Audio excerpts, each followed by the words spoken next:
Let me make sure. Hi, everyone. I'm Bridget Peoples, and tonight I have the honor and pleasure to speak with Mary Rodgers, a near-death experiencer. About 21 years ago, Mary is going to actually share the story because she's going to do it better than I can. So, Mary, please share with us what happened. And welcome. Thank you, Bridget. Right around this time of the year, I had just turned 40, November 28th. And last year it was 20 years. So last year is when things really started to come together for me. I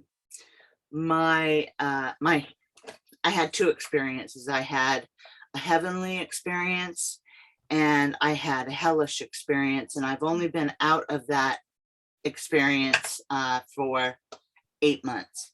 So I'm fairly new out of the darkness. Yeah. Oh my gosh. I know. I had to understand the light as much as I needed to understand the darkness, because that's what's going on in our country, and I'm really sad about it. Yes, me too. And somehow love and connection have to be the cure to the judgment and the anger and the rage. And I don't want to participate in anything that's going to bring any more darkness, because I'm just not. It has to be about the light. So what happened to you 21 years ago, or almost 21 years ago now? Yeah, I was at a treatment facility in New Orleans. There was a very dangerous medication that I had been on that had a lot of counterindicators that were going, so it had, like, if you eat cheese, this could happen. If you have a drink, this could happen. So my daughter had turned 18, and she was going off to college. And I thought that this would be a really great opportunity for me to go to a treatment facility and come off of that medication in a safe medical environment. Yeah. Well, what happened was not that. They had taken me off the medication, and I began to experience horrific volcanic migraines. Just, pain that like I've never felt pain before in my life. And I had met some friends there, and unfortunately I had to be shifted or put in the medical part of the facility. So I couldn't see my friends really. And the bed that I was in, the window was open, and they were all out playing basketball, and it looked like it was a really beautiful day. And I thought, maybe if I go out and take some fresh air, and maybe I'll feel a little bit better. So I went out, and I was sitting on the picnic table, and my friend that I'd met came over, and she said, "Mary, are you okay?" And I looked up at her, and as I was looking at her, it felt as though someone came up and shot me right between the eyes, and with a gun. Now, do I feel that pain? No. Now? No. But I can remember, oh, wow, that felt like a gunshot in your head. And right as that happened, the ambulance came, and they got me on the gurney, and I started to do this separating. Like it was not good. I was separating from my body, and I was like, what's going on? And I looked around, and it was very dark at first, very dark. And I said, am I dead? And this is a voice I choose to call God, says, no, keep walking. Beautiful voice. So I kept walking, and I came upon a beautiful field of Gerber daisies. Those are my favorite flower. And I was like Alice in Wonderland, seeing these beautiful daisies just doing in the breeze. And I said, maybe I'll just sit down for a bit. So I sat down, and I looked around, and behind me was the tree of life, at beautiful olive, gorgeous tree of life. and I saw a person sticking his head out behind the tree. And I looked again and I said, is that Jesus? Sure enough, it was Jesus. Oh He my came gosh. he came walking down to me, and the closest that I have seen to this Jesus is by the painter. She painted Jesus and scenes of heaven. Akiana, The young girl? Is yeah. it that young girl? Oh God, yes, she's amazing. Beautiful work. And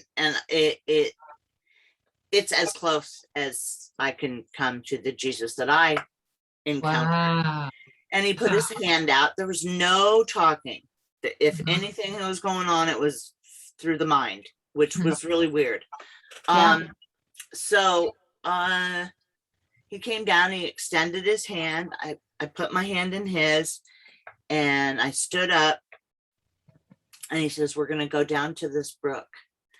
And I looked into his eyes, and I don't know how to explain it any better than this. They're probably hazel on the earth, but when I looked into his eyes, I saw the galaxies, I saw stars, I saw the planet, Oh my gosh. I saw the entire universe, and beautiful, handsome, kind eyes, and a face that I didn't understand how you could have a whole face represent every nationality in the whole entire world. Chinese. Oh wow. Oh my God. And just extremely loving and handsome. And so he says, let's go down to the brook. And my body split again. So I was still very physically kind of there. And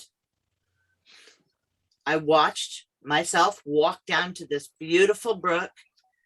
And then Jesus's mouth began to speak, and I could kind of pick up what he was saying.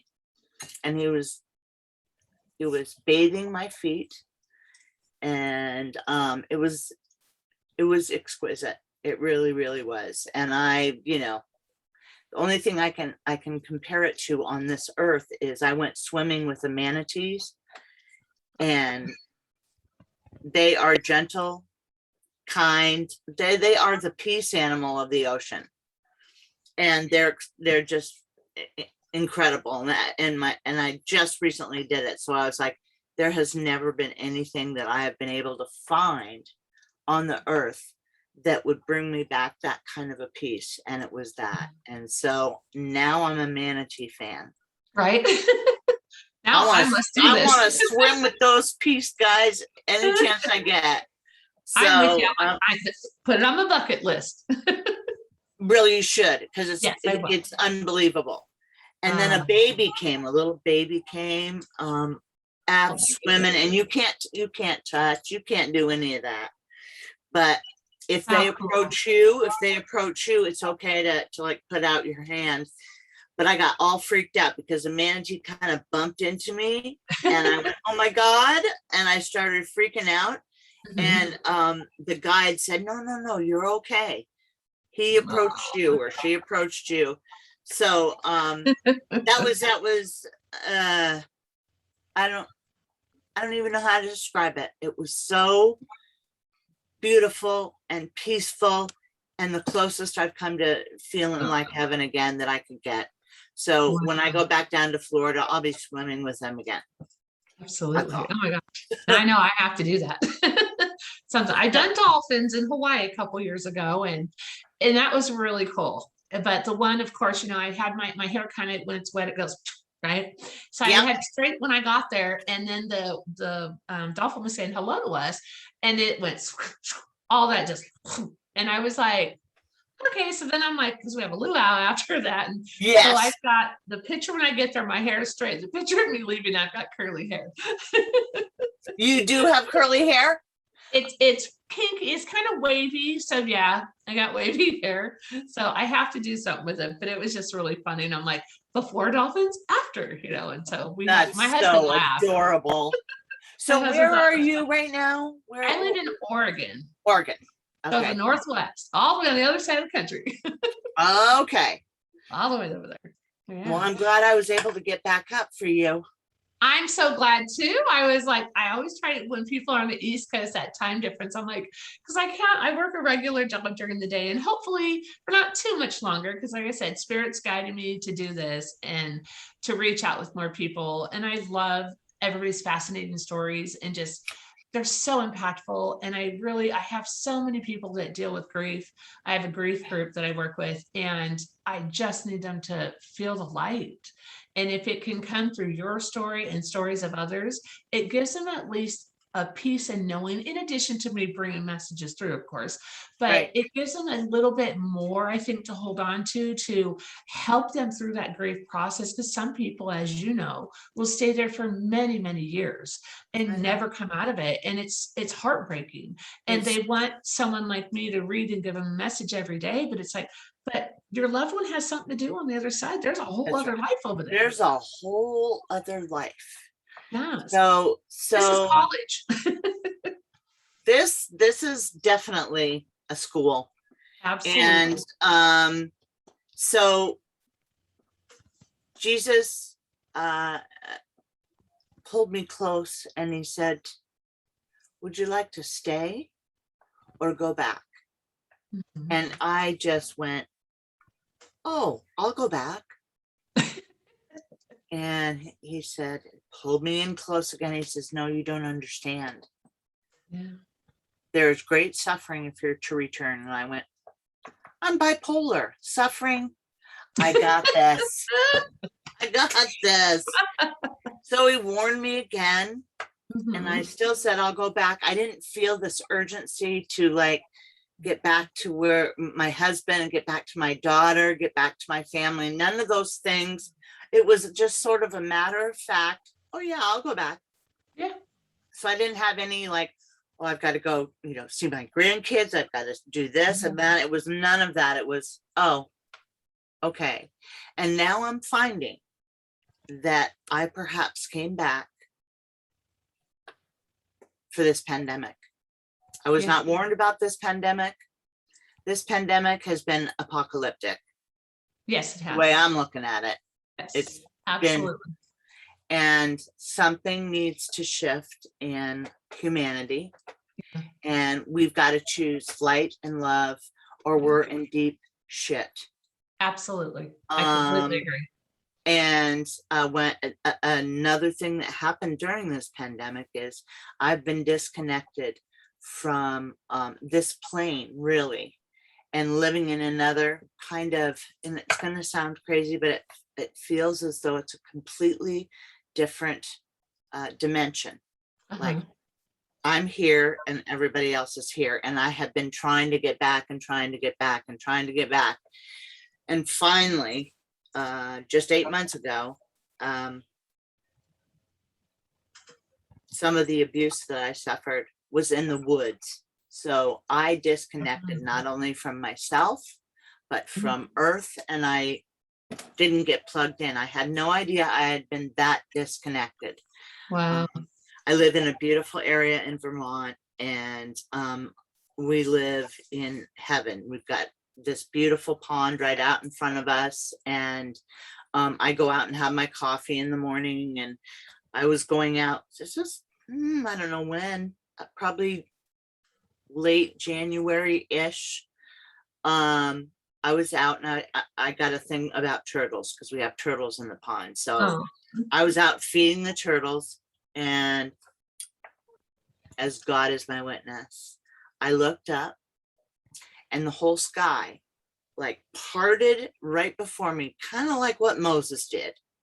I went, and I was just looking up, and all I could see was dimension after dimension after dimension after dimension. Wow. So I said, oh, there's more. There is more to this creator, God, source, universe, whatever you choose to put on it. Yes. And I was raised Catholic, very staunch Catholic. And the God of my understanding was not a very nice God. And he was a punishing God. The only thing I felt was love. Yeah. Every time I was walking around in heaven and in that field, and just the breeze would go by, and it felt like love was, I was just enveloped in love. I did not see any angels or any family members. Since this trauma happened out in nature, God was, I think, bringing nature back to me and reminding me that that's your birthright, to feel the beauty that's out there. So that's kind of what I got. It was really incredible. My medications were all messed up. I was newly insulin dependent on, so I was doing all these things. Yeah. Medications shifting, weight shifting, eating shifting. And basically I was doing it on my own with only a little bit of telephone help from my doctor. So there was I know. Yeah. Oh my God. And then I got That's scary.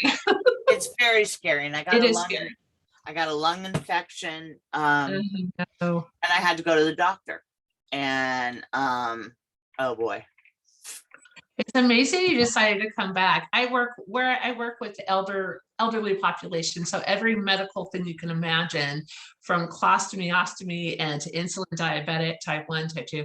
So in different meds. So I'm very familiar with how it's life changing. You know, I have a person that I work with where one of my people in my community was such a bad diabetic that they found him in a coma on the side of the road, you know, in diabetic shock, and was just out, and family will have nothing to do with them. So he just said, you know, I did all these horrible things because you're not right. And people don't know that.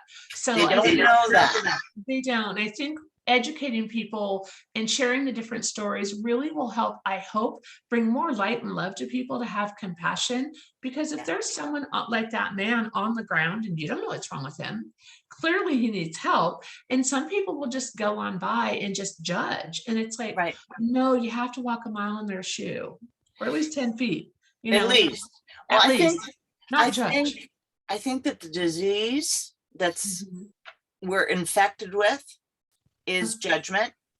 And the only prescription or ointment or healing balm that is going to touch that is love. So I like that. basically do and be the change that I want to see in the world. I'm kind whether you're not. I'm going to receive you in love, and I'm going to emote love to you. I don't say those words, but in my mind, I'm thinking, listen, and we've got to emulate that. We've got to support each other like that, because that's basically why we're here. That is exactly why we're here. And it's interesting because, yes, the Bridget of, 25 years ago, I grew up in Huntington Beach, California. I was a little snooty thing. I had to have the perfect hair, the body, the whole 9 yards. And I was just very judgmental, a little snooty thing, but that was learned behavior from the school, the environment that I was raised in. And as a parent and older, and I was one hell of a bully. I will say that I'm really embarrassed about it, of course, today, but I was a kid. I didn't know better. I was a victim of carrying the V around, of my environment. I was a teen mother, and so there was a lot of things. Oh, my kids are great though, but we're empty nesters already, which is wonderful. But I'm so blessed that I'm able to acquire and be where I am in life. And that my kids are also gifted mediums, all 4 of them, but they won't all use it. But they still, they got to grow up with me, kind of together, and be that support system. So I'm blessed that I had them that young, even though a lot of people judged it. So I always try to remember when someone said, oh my God, look how young they are. I just look at them like, I was that young. I was that child having a baby, Right. And I made sure that no welfare, none of that. I had to do it on my own. And my mom says, we don't do that in this family. Okay. But there was a lot of judgment for sure. And as I get older, I really try not to judge people. And even at work, some of the people will say, oh my God, that girl's talking to herself. She's crazy. And I look at them, I'm like, yeah, see me talk to myself all the time. They're like, well, you're talking to spirit. I go, so is she. it's just she's not open about being a medium like I am, because my coworkers know, most of them do. But this young Right. girl, I'm watching her, and I can see spirits standing there in the hall. I work in senior living, so I'm looking at the hall, and I'm seeing a spirit down there, and she's walking by, and so I finally went up to her. I go, I have a question for you. I go, so do you see the spirits in this building? And she says, will I get in trouble? And I says, well, no. And she's like, yeah, they play peekaboo all the time. And I just kind of laughed. I go, there's one right there. And people always know if I start doing this to my head, it's because spirits with me, because I can always feel them, and they love to play with my hair. They put it up, they put it down, depending on how they wore their hair. It's kind of funny to watch. And so there's this, they always do this. So one of the little ladies was walking down, and just where I said the spirit was, she goes like, she stops with her walker and then grabs her walker and keeps going. And I had to laugh, because so I went and told my boss, you're not gonna believe this. I go, well, you will, but this is funny. And she goes, why would she touch her head? And I listened to her, and she goes, oh yeah. She goes, so they wanted to make sure that was their sign to me that, yeah, we're exactly where you see us.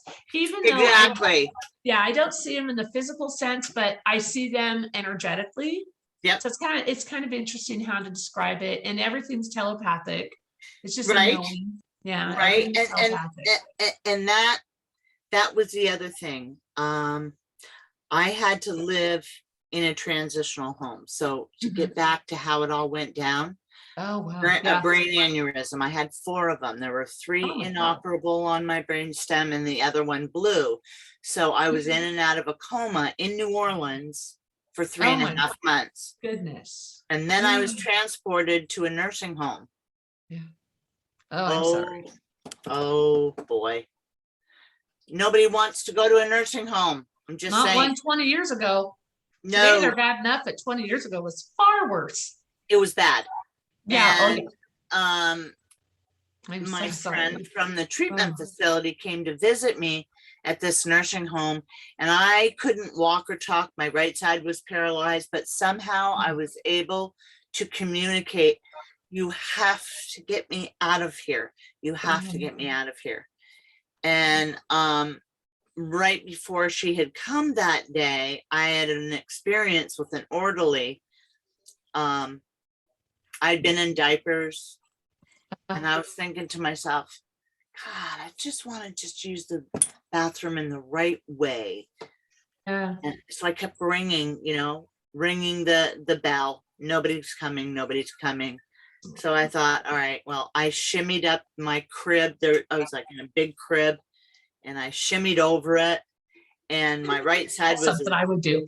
It's as dead as dead, my right side. Oh, no. So I did this kind of like a combat crawl to the bathroom, ripped my diaper up, shimmied up the toilet, took care of business, was on my way back, and an orderly who was some form of Latino. I don't know where, but he was speaking Spanish, and he was yelling at me, and he said, you don't get out of your bed. He was scared because it was on his watch, and something very awful could have happened. Absolutely. So he kicked me. He kept kicking me on my right side, but I didn't feel a thing. Really hard. And got me back into my crib. And of course, I didn't do that again. And my friend came later that day, and that's when somehow I communicated, you've got to get me out of here. And she did. She took me out an outing and took me to her apartment. And my sister Sue was my legal guardian. So I said, got to call my sister Sue. Again, not much talking, not much ability to communicate, but somehow I was communicating. I still don't remember how I did it, but she called my sister, and my sister said, no, she's not going back there. And that's when the journey home came and the real work started. I was in a transitional home for 18 months. All I wanted to be was dead. I had never had a suicidal thought in my mind previous to this, ever. Yeah. And the only thing I wanted was to be dead. And in this transitional home, I said, maybe bleach will do it. Maybe some bleach will kill me. And because I didn't know what to do, how to do it, but I couldn't take the agony anymore. And I got up, went under the sink in the bathroom and undid the top and chugged down some bleach. Yeah, it's not good. Oh, It was much more painful than it was taking care of yes, business. yes. So the night my watch goodness. person comes back and she said, "What are you doing?" And I said, "Oh, don't call the ambulance." And she goes, "Of course I'm going to call the ambulance." Yeah. So the ambulance came, Oh, and no. I just kept trying to tell them, "You don't understand. You don't understand what I'm suffering. Yeah, you don't understand. You Absolutely. don't understand the level of hell that I was in." And Yeah. nobody did. I mean, like a behavior that I would go and say, "Oh, bleach is a good idea." That is so Yeah. not a good idea. No, never. So I was in the psychiatric facility. I was asking doctors to kill me, nurses to kill me. And the big thing about it was I didn't want to be responsible. Oh, I didn't want to be responsible for if I should die for taking my own life. It was going to have to be somebody's suggestion, and then I would. And oh, nobody in no. the psychiatric ward, they're all hurting. They don't want to We help are. you die. They don't want to help you die. They just are like, because I asked them, Yeah. no, We can't. not Yeah. doing it. And of course, doctors aren't doing it, nurses aren't doing it. But No. it was my daughter who had just turned 18. It was her decision to keep me on or off the respirator when I was in New Orleans. And she made the decision to keep me on. And I'm the youngest of 7. And my brothers and sisters were all there. They sang to me. I could hear them. They talked to me. I could hear them. I could sometimes connect with them visually. I'm jumping all around because it's very, Oh, yeah. is that all right? Oh, absolutely. Yes. Yeah, because Your experience. it's just all over the place. So finally, after I come from a lot of sexual abuse, and I don't know why I said that just now, but I understand agony, and I understand pain, and I understand shame, and it's like I had to experience as much of the light as I did Yeah. with as much darkness as I did, because it's out there everywhere. So if I Yes. can kind of do my work as a healer, I can do my work and just have a very simple, slow life. That's what I wanted. And this peace didn't come to me really until about 8 months ago. So I am so fresh right now, Bridget. I am very fresh. I feel a little bit like a newborn. I'm Nice. real scared. I'm scared. I'm mostly shy, kind of. And that's never been my story. But when you walk and you have to do certain amount, there's people who suffer horrific depression, schizophrenia, all the mental illness. And I'll tell you what, Heartbreaking.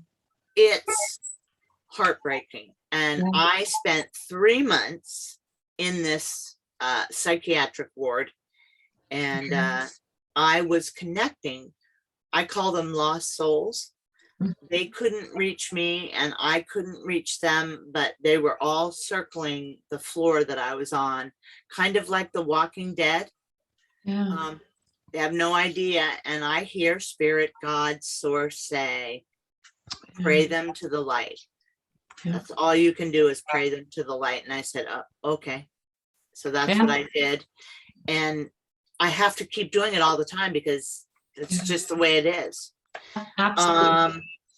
And after my stint in the psychiatric facility, I went back to the transitional home and was doing tons of physical therapy. I mean, it was therapy, speech therapy, physical therapy, occupational. I mean, it was just one thing after another. And I kept thinking, there has to be a reason why I'm here. There has to be something, has to make sense. And then for me, the pandemic was this incredible miracle that connected me once again with my birthright, which is the earth, the oceans, the sky, the everything. And I still have really hard days of saying, how did I live Right. in that darkness? And I grew up Catholic, as I said, and I'll tell you what, the devil, the Satan of my Christian understanding, I didn't see a physical being, but I felt the darkness and the breath of who I choose to call the devil on my cheek. So I had to really understand human suffering from a cellular level, and the only way it was going to happen is it was going to break me down just to build me back up again. Yeah. So, and I would share my story, period, little bits and pieces of it, but even my family doesn't really know the level of what I experienced as hell. It wasn't a firing inferno, but it was dark, dark, dark. Oh my goodness. I'm glad that you made it through. I am and that you can too. share that story, because And I my know dog- that there's a reason for everything, as we know. And I think that when you come from that place, there's so many people that you'll be able to help. And with your story and just seeing that you made it through the other side, I think is going to be such a huge impact for a lot of people. Well, it's massive because it's about connection. We are here as human beings. We can love so fiercely as much as we can hate. Yes. And that's all I was seeing in 2020 was a lot of hate going on. And it's still continuing a bit, and Oh, I hope you it think? changes. Yeah. I'm being Yeah. gentle when I say that. Me too. It's massive. I feel it as an empath, and everywhere I go, it's just, I have a prayer that I say all the time. You know, I encircle myself with divine white light, God's light, you know, the healing, and for the negativity to push away. And it's amazing. Even at work, I have in my office at work, I have the prayers in there, and I do a clearing of my office. Hardly anybody walks in my office because they can't come in if they're negative. They just can't pass that threshold. So it's pretty funny. And when people with dementia come in or Alzheimer's, they're able to come through because they're completely oblivious to the negativity. You know, they don't feel a thing. And so it's kind of fun to watch people step in and step right back out. Well, I did a lot of that. So being in the coma for 3.5 months, I would go in and out and in and out, and I would have really bad fevers, and they would put ice. I had to be in ice baths. So I imagine at the time there was quite a lot of agony going on. Yes, absolutely. But it was so long ago that I can go, I remember it, but I can't feel the level of pain that it was, because it was physically painful and emotionally painful, and God, it feels like Star Wars. Like, phew, I finally made it to the other side. And I'm telling you, people, if we don't find a way to genuinely connect with each other, we're going to have another pandemic. We're going to have another opportunity. I believe Spirit Source, God, is going to say, you didn't learn in 1917 with the Spanish flu. Clearly. 100 years later, you're not learning now either. And not much has changed. No. Nothing really changed. No. And it's going to take people, because quite frankly, I could keep all this information to myself, but I don't think that I can do that anymore. And so I connected with this near-death group, and I was like, why haven't I been connected to this 20 years ago? Right, I know. And I believe there's a timing and a rhythm to everything.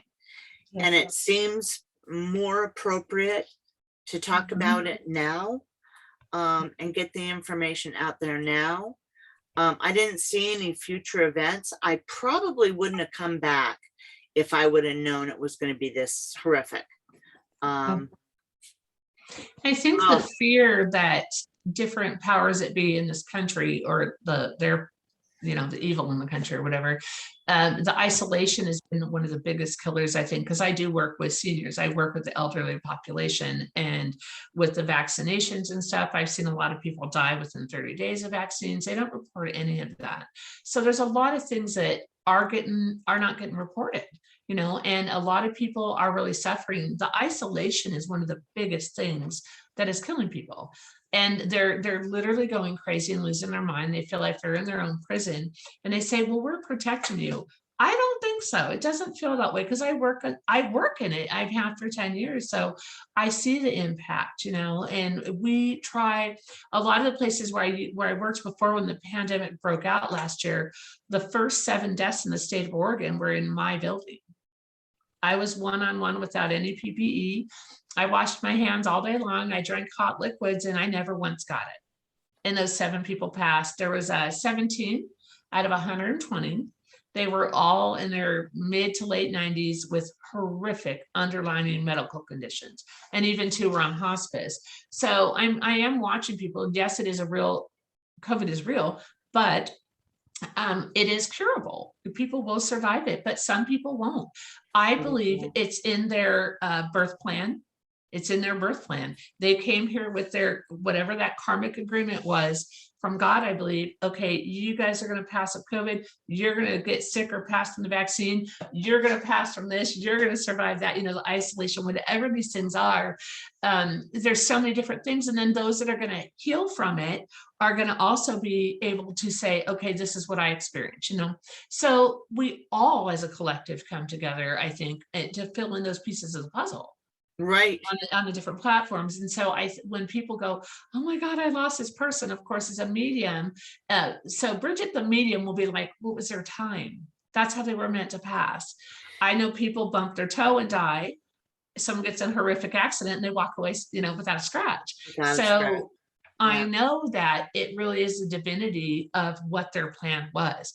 But it's hard to say that to a grieving person. Now, the mom, Bridget, and the wife and the sister and the daughter, oh my God, it's heartbreaking how some of these people die. And then, of course, Spirit's like, what are you upset for? They're over here. They're home, and I'm just like, good shape. I know. And I'm just like, oh yeah. So I'll start to go, oh my God, how sad. And then they snap me out of it. I'm like, okay, so please don't take this wrong, people, but I get that a lot. And I'm just like, but I am heartbroken, because I'm heartbroken for the one who's grieving them, because they don't understand where their loved one just went, and that their loved one is fine and still there. You know what I mean? So I really feel bad for the suffering they're going through more than the loss of that person. Well, I worked at it's very famous inn in Woodstock, and we would get people from all over the world. And I went back to school about 4 years after the brain injury in rehabbing. And I went back to cosmetology school. I'm an esthetician, and it's touch is, that's basically the only reason why I went to school, is that I got licensed to touch people. I do Reiki and I used to do pedicures, but pandemic has just said, now your focus is going to be about writing your book. Yep. And speaking and talking. I got to get this stuff out. Yeah. The good news is that God always gives a choice, know, and I certainly didn't feel like I had a choice. I can tell you that. I don't know why I would sign a contract that was this disastrous and this absolutely beautiful. Yeah. So I got the extreme of both. I say that too. How do we pick this? I have a hard time wrapping my brain around that myself, but I've heard a lot of over the 20 years, of doing this, people and spirits saying, well, no, I kind of picked this because it's for our soul's evolution and our soul's growth. So every lifetime we have, we do look for different challenges. And even the people that make us the craziest, apparently and I don't know how true this one is, but apparently we did the same thing to somebody else in a previous life. So I'm like, okay, I mean, if we've been coming around in the planet's been here for 1,000,000 years, for example, then we've been coming and doing this over and over. So I could see over and over and different lessons to learn. And Absolutely. so it's crazy to think that, and rational, and I'm a very rational person. So it's like, if I didn't experience it from my chair, I would be like, y'all full of crap.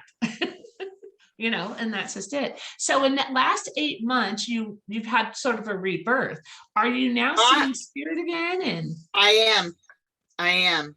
And it's interesting that I can have a conversation in the back of my head, and you and I are having a conversation, and I can understand both at the same time.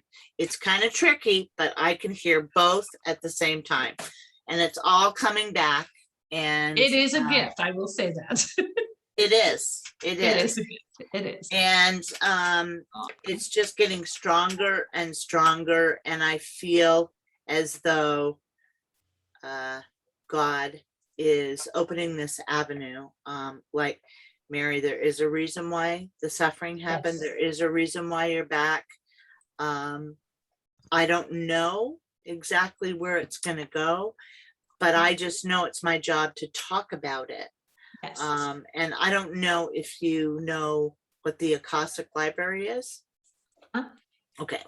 I had no clue what it was. So that's another place I got to travel in heaven.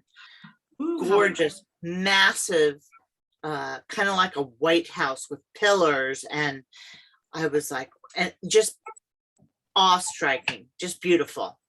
And I opened the door and went in, and I just saw, it seemed like books that went on infinity. It was, and I would touch these books, and I'd slide my hand across the books, and all the information would go into my arm. So it's in here somewhere.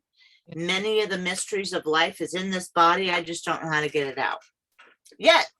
Yeah, you'll get there. As I say, meditation and prayer. I see you sitting outside in meditation, and definitely have a recorder or a book is what I see for that. I'm like, okay, I can see you doing it. Yeah, it will start to flow back out for you. That I know. It's very frustrating because, I mean, the chances of a quality of life for 1% and a 10% chance of living, those are really shitty odds. Very shitty odds. I'm just saying. And and my daughter said, you don't know my mother, keep her on. She didn't know what I was going to have to come back to. God love her. And we were at a bar. It was maybe 2000, I don't know, 15. And we'll touch upon my experience very lightly because it's very hard for my daughter. But as we were having a glass of wine, she said, Mom, I just want you to know that I thought that I did a really shitty thing by keeping you on the respirator because all you wanted to be was dead. So she had been carrying that weight around her as an 18-year-old. Oh, the pressure is massive. And I just went, oh my God, Danielle, I am so sorry. Oh my God, I am so sorry. You gave me life. It was my job to get back to this place. I'm so grateful that you chose to keep me on because I would not be here if you didn't. So that's a dynamic in itself. And she's going to be 40 in June. So there's all kinds of passages. When you become a 40-year-old, you're kind of, oh yes, welcome to my world. Yes. Dying was easy. This aging thing, not a fan. So but anyhow, what a release for her though. What a blessing and a gift for her to finally have that lifted off of her. Oh my God, I couldn't imagine. What an amazing, horrible. Yeah. And I asked her, I That said, was part of her journey too, though, you know. it was. Yeah. And I said, honey, what did you do with the magnitude of what was happening Yeah. to me? And she said, well, I drank a lot. Oh, And shit. I went, okay. Okay. Yeah. And Oh, I could see that. well, she was 18. What are you Yeah, gonna do? exactly. What are you I gonna do? drank Yeah, too. exactly. Yeah, Uh, as I say, you get to that point, and whatever gets you through it, I think, until you get to that turning point in life, like you said 8 months ago, where finally it's like, oh God, I see the writing on the wall. You know, I know something is coming. I'm feeling it next week. Don't know what it is. I know it's going to be a global impact again, like when the pandemic first started. And I told my husband, and it was funny when you said that shift. And I said, I feel like I'm standing on the floor and it goes on one side. One That's side right. drops something. Yeah. And I That's said, exactly how it felt, yeah. Bridget. And I That's, said, I'm like, okay, so I know it's coming. yep. And it's just around the corner. And then my boss, of course, I told her, I sat in her office and I says, so this is what I'm picking up. And she's going to Hawaii next week. And she's like, wait, so is a volcano going to interrupt my flight or this? And I started laughing. I go, you're so hilarious. I go, I'm talking on a different level. And she goes, oh, okay, what's going on? You know, because she's Yeah. also very empathic and she meditates now and we're full circle, you know, her and I. But yeah, I just absolutely love her. And she's going through a lot of challenges. And I'm just like, I don't know, they're not showing me, but I can tell you, even before COVID, we knew it was a pandemic. In November, I remember being with my hairdresser and I said, he goes, well, what are you seeing coming for me? And da, da, da, da. And I said, well, you know, I go, I'm feeling really sick actually. And he goes, for me? And I go, no. I said, something is going to happen around March and it's going to affect everybody. He goes, what do you mean everybody? I go, everyone on the planet is going to be affected by this. It's really bad. A lot of people will die. A lot of people will not. I said, but I know I'm completely fine and I'm okay. I said, and you're okay. And, you know, anyone I know that I'm directly connected with, they're all fine. Everybody's fine. Right. I go, but yeah, it's going to be bad. And then of course, COVID hits. And I made sure to tell my kids, because when I have those premonitions, they usually happen within 90 days, you know, or sooner, depending on what the issue is. But pandemic's not in my vocabulary. So there's no way I could have said, oh, it's a global pandemic, you know, because where have you heard that before? You haven't. So it's one of those things. But I do feel we have something coming. Yes. I can usually feel earthquakes and different stuff. It doesn't feel like that, but I feel the vibration of the ground beneath me. So it is earth shattering. Earth shattering. Yeah, earth shattering. I feel that as well. Yeah. But the point and the sort of the most important part of this story is that I had to come back and do all the work that it took to heal. Yeah. And I became a reflexologist. And Jesus washed my feet on the other side. And so I worked with a very phenomenal healer for a while too. And she was the one that said, oh, you visited the Akasic Library, because I'd never heard of it. I've seen this building and I've seen the books and I feel the information that's in there, but I didn't know that there was a name to it or any of that. So there's been a lot of support people helping me piece this story back together. Oh, that's wonderful. And it's a day-to-day kind of situation, Bridget, you know, and I am actually, for me, I am living for the very first time in my life, very happy, very balanced, very excited. Yeah, because I mean, because that's part of life too. But it was an effect that was going to happen to the whole world, and the whole world has been suffering. So people got to know, well, if you want that to heal, we got to start connecting with each other again. Yes. And getting judgment off the table. And I've been as much of a judge and a bully myself. Oh, me too. Yes, absolutely. So I get it. Yeah. And karma, I'm just saying. Karma's, yes. Karma is really intense. And if you have ever done anything to hurt another human being, a creature, any of that, it's going to come back to you tenfold. If you don't Yes. feel it on this side of the veil, you're going to You'll feel it on the other side. Did you have I was going to just ask, did you have a life review or anything at that point? That's, well, when I first kind of separated from my body and I was looking around and I was like, it was so dark.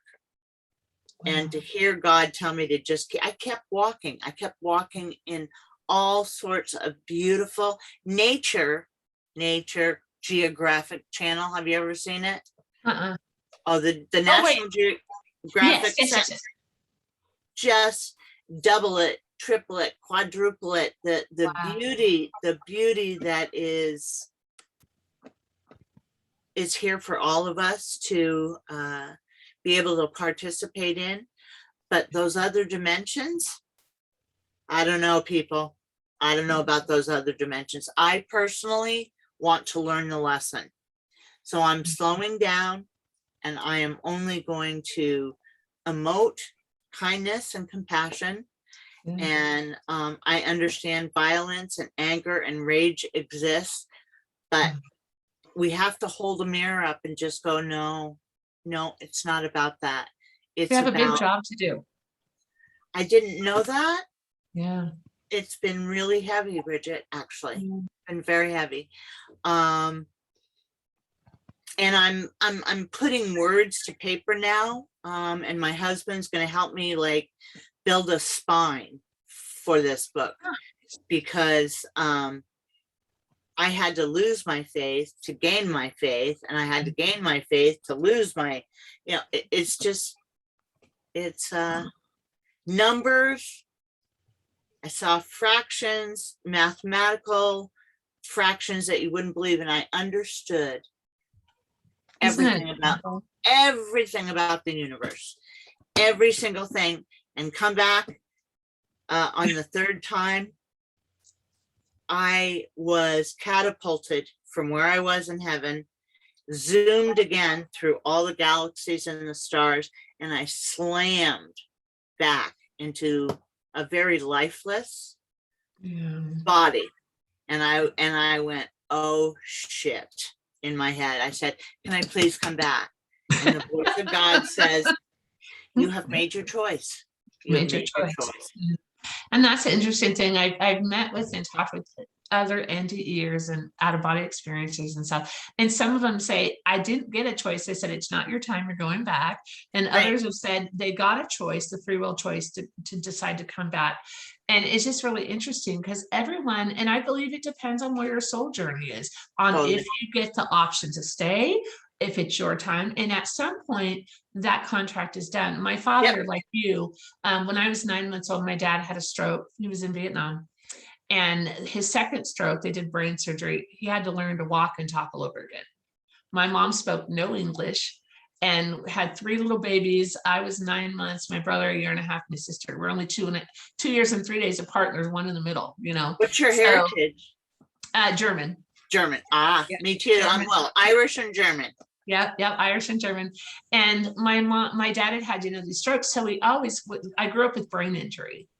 So I understand brain injury. I love neuroscience. And, and I always wondered, what was his path? And I know part of it was to develop me as a psychic. It really was, because I had to, because of the abuse and the alcoholism, and he had a brain injury, and the violence. He wasn't the same person, that my mom married. But as a child, I always had to learn and trust that gut instinct to save my life, to not get hit and not get abused and not be physically abused, not sexually or anything, but physically abused. And luckily as well, that he probably had the brain injury because his father and his uncles and his grandpas molested their children, all the daughters, all the grandkids, and the siblings. So it probably would have happened at some point had the brain injury not happened. But, and I've said to my dad after he passed, I said, I am so sorry. You had this brain injury your whole life. And my dad kind of laughed. He's got this wonderful, crazy laugh. I can hear him right now. And he says to me, He says, what are you talking about? He said, I had a huge life. He said, everyone visited me. I didn't have to work. People just got to come. I just got to be. I didn't have to worry about anything because his mom took care of him. And then my brother got him when grandma was in her 80s, and he didn't have depends or anything like that until like the very end, but he just got to live. And that's what the blessing was, but he did Right. pay his dues. At the very end, he still knew who me and my sister and brother were and my mom, but nobody else. And so when he passed, I said, I love you, Daddy. He says, I love you too, sugar. And it's just the way he says sugar, and because Yeah. he's born in Oklahoma and so raised there. So he talks a little different. And I always laugh because I'll hear, love you, sugar, in my head if Yeah. I'm driving to work. And I go, hey, Dad, So he always likes to visit. And sometimes he'll be behind me on my shoulder and people can see him. Like there'll be a picture behind me. They're like, okay, this thing just appeared behind you. And I go, oh, that's just my dad. He's just kind of watching out. I can chat with you, can I, too? Yeah, well, let me go ahead. Let's go. I'm actually going to just stop our recording here really quick, and then we can chat. So thank you so much, Mary, for sharing your story. I can't wait to share it with others, and to see where you get to go from here is going to be exciting. So thank you. You're welcome. So how does this work if you're going to stop it? Yeah.